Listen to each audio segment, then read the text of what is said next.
March 30th, 2023. Robert Robinson is 17 years old, sitting in the backseat of a car outside Ocklawaha, Florida, with 5 friends. By morning, 3 of them will be dead. Robinson would confess to pulling the trigger. So would the 12-year-old sitting beside him. So would the 16-year-old they called Reaper. 3 killers, 3 separate interrogation rooms, 3 separate stories, and in every single one, the boy talking swore he was the only person in that car who never wanted anyone to die. Here's what actually happened. No theories, just what investigators, court filings, and the boy's own words put on the record.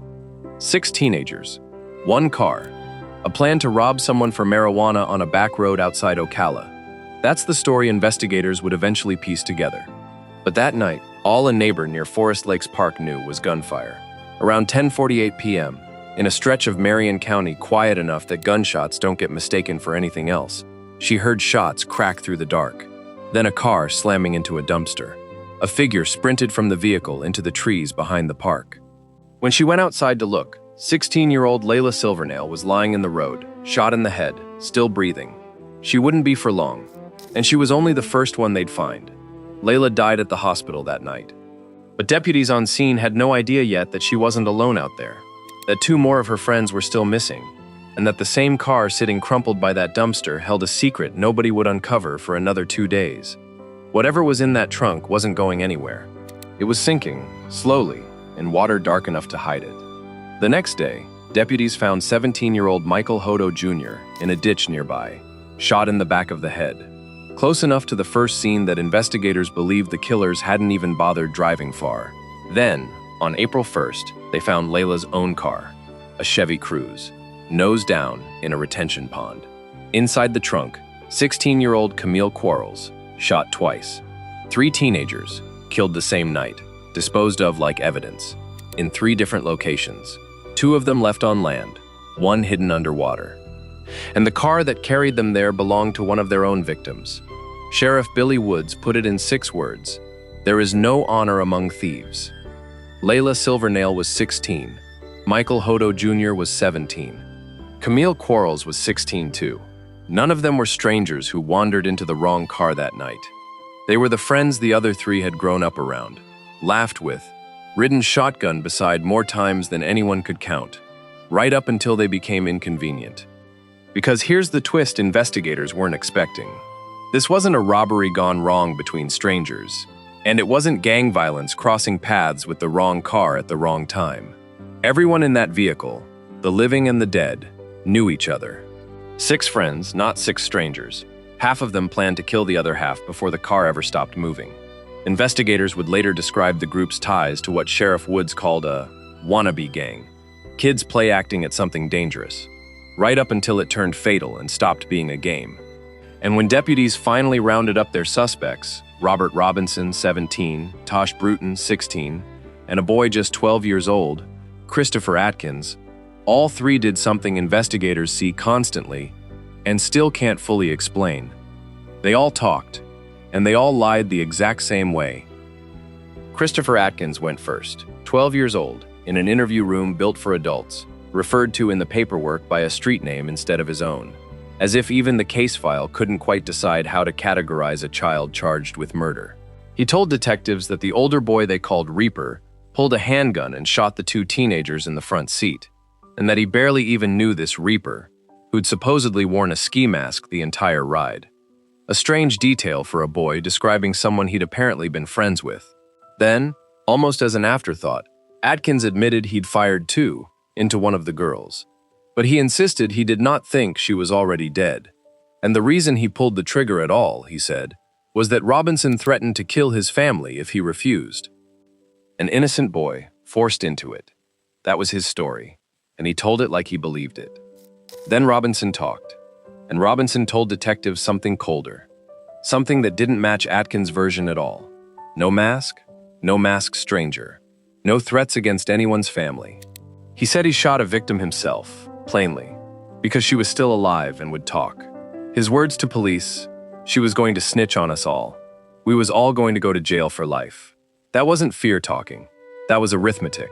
Kill her or risk prison, and prison lost. 2 boys, 2 confessions, 2 different killers named as the Trigger Man.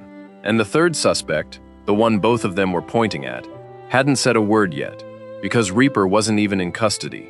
For 9 days, Tahj Brewton was gone, while Robinson and Atkins sat in juvenile detention accusing him of firing the first shots. The Marion County Sheriff's Office pulled in the Florida Department of Law Enforcement, the U.S. Marshals, and Orlando Police, chasing down a 16-year-old they mostly knew by a nickname built for exactly this: disappearing without a trace. More than 200 tips came in. Deputies chased phone pings and half-confirmed sightings. He was finally found hiding with relatives, less than an hour's drive from where 3 of his friends had been killed. And when Reaper finally sat down across from detectives, after 9 days on the run, and 2 other boys building their defense entirely around him, he said almost nothing at all.